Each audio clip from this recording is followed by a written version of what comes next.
Otep à tous, bien-aimés frères et sœurs. Nous allons partir au Tchad, où le ministre de la Sécurité a été viré, remplacé par un général, Ali Sharfadine. Le directeur général de la police, le directeur général de la gendarmerie et le chef d'état-major général de l'armée ont été virés, appelés certainement, probablement à d'autres fonctions, mais ils ne sont plus aux mêmes fonctions qu'ils occupaient il y a quelques jours encore. Ils ont été virés parce qu'il y a la montée de l'insécurité au Tchad. Et donc, le président Kaka Déby a décidé de se débarrasser de ces personnages clés en matière de sécurité. C'est normal, c'est bien beau pour lui. Un ancien chef d'état-major, service de renseignement plutôt, et son fils ont été tués. Il y a la terreur à N'Djamena, ainsi de suite. Non, il est obligé de sortir les militaires. C'est bien beau de remplacer les dirigeants incompétents. Moi, je ne les connais pas. Je ne peux pas dire qu'ils sont incompétents ou ils ne le sont pas.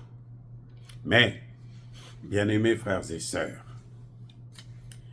je vous ai déjà dit, et je le répète encore, là où il y a la France, les États-Unis, la Grande-Bretagne, l'Allemagne et tout le reste, la paix trépasse. C'est-à-dire que eux, quand ils arrivent quelque part, il ne faudrait pas qu'il y ait la paix. Le Tchad n'a jamais connu la paix, ce n'est pas aujourd'hui. Le Tchad n'a jamais connu la paix parce que le Tchad est un pays où il y a toujours des rébellions.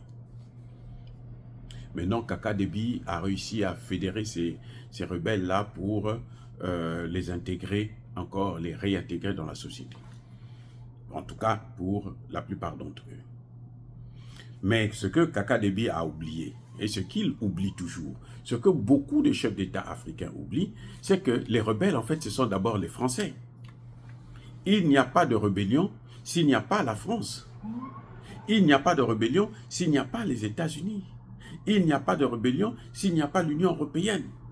Donc, si vous voulez vous débarrasser de ce phénomène de rébellion ou terreau, eh bien, il faut d'abord commencer par se débarrasser de leur maître, de la souche, la source même.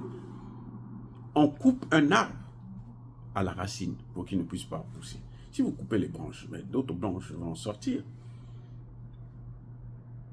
Qui a toujours entretenu des rébellions? Mais c'est bien la France. Qui a toujours entretenu l'insécurité? Mais c'est bien la France. Pourquoi l'armée française doit être au Tchad? Dites-moi, pourquoi? S'il y a toujours l'insécurité, qu'elle soit là, qu'elle ne soit pas là, il vaut mieux qu'elle ne puisse pas être là, parce que ça nous coûte moins.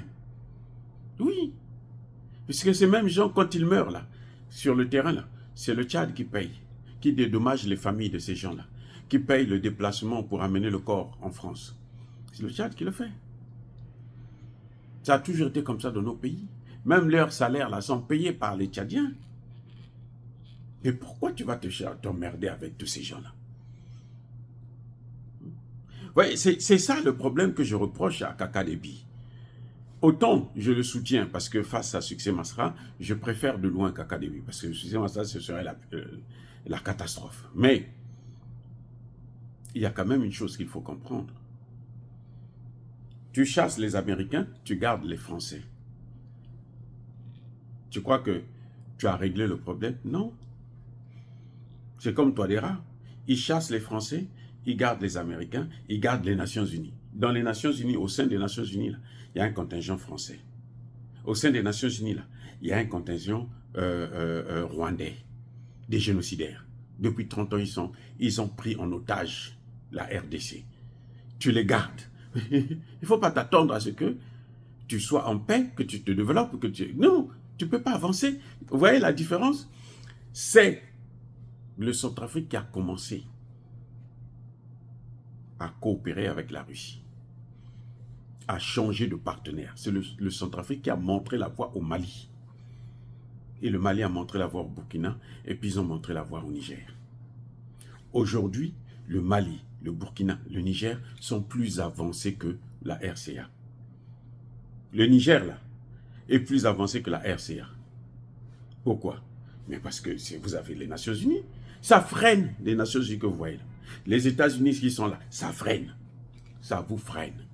Là où eux, ils sont là, il n'y a jamais le développement, jamais la paix. C'est pour ça que l'Afrique ne s'est jamais émancipée. Comment pouvez-vous comprendre qu'un pays qui a toutes les matières premières n'arrive pas à s'émanciper? Mais c'est à cause d'eux.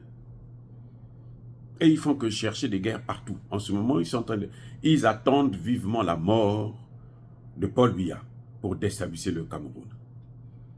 Parce qu'ils n'ont pas pu de son vivant. Maintenant, ils attendent que lui meure et puis maintenant, on va mettre le feu. C'est tout ce qu'ils attendent en ce moment, en Afrique centrale. Donc, je crois que Kaka Déby ne devrait pas être surpris qu'il y ait l'insécurité dans son pays.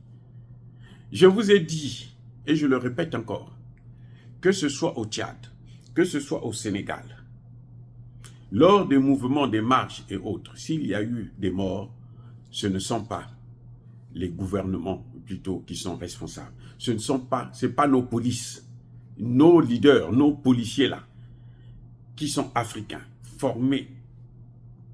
Ils ne peuvent pas aller tirer sur des petits-enfants qui n'ont rien dans les mains. Non.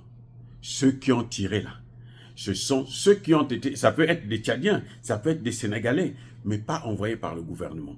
Pas envoyés par le gouvernement tchadien, ni le gouvernement sénégalais de Macky Sall. Ce sont des gens qui ont été envoyés par les Occidentaux pour justement allumer le feu. C'est comme ça que ça se passe quand vous voulez faire une révolution de couleur. C'est comme ça. Ils voulaient faire monter Sonko. Il faut mobiliser la population pour que la population puisse être fâchée contre Macky Sall. On tire sur des gens. Ils envoient des gens qui viennent tirer. C'est pour ça que quand c'est comme ça, vous allez voir, on ne les arrête jamais. On ne les a jamais arrêtés. Ni au Tchad, ni au Sénégal. Parce que les mêmes causes produisent les mêmes effets. Ce sont les mêmes qui ont commis les crimes. Les forfaits là ont été commis par des gens qui ont été mandatés. Ça peut être, bien entendu, des nationaux, mais ils ont été mandatés. Ils travaillent pour les Occidentaux. Et entre nous là, on est en train de se battre. Macky Sall et Sonko là, ça tire à boulet rouge. Alors que eux, ils sont derrière en bas. Ils ont un objectif. Ils ne voulaient plus de Macky Sall, ils voulaient maintenant de Sonko. On allume le feu. Vous allez voir que c'est toujours en défaveur. Ça se passe toujours pour que celui que eux, ils ne veulent plus voir là, puisse avoir des ennuis. C'est ce qui s'est passé au Tchad. C'est ce qui est passé au Sénégal. Je suis presque sûr. Mais attendez, vous croyez que les révolutions de couleur, on les fait comment?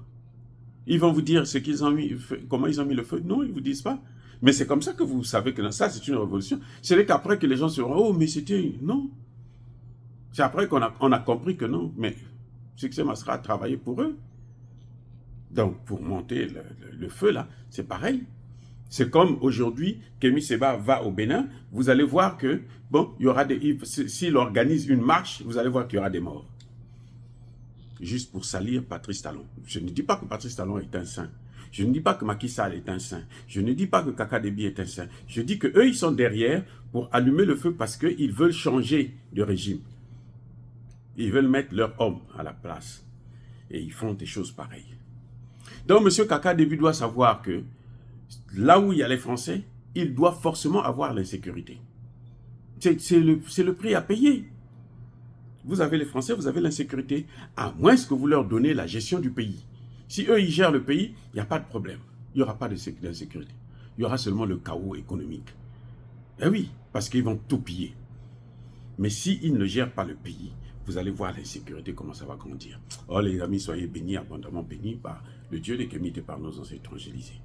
Mais que tous ceux qui persécutent le continent africain, le pillent et le déstabilisent, qu'ils soient noirs, blancs, chinois, arabes, juifs, indiens ou qui qu'ils soient punis, maudits, foudroyés, neutralisés, écrasés, effacés par le Dieu des Kémites et par nos ancêtres évangélisés.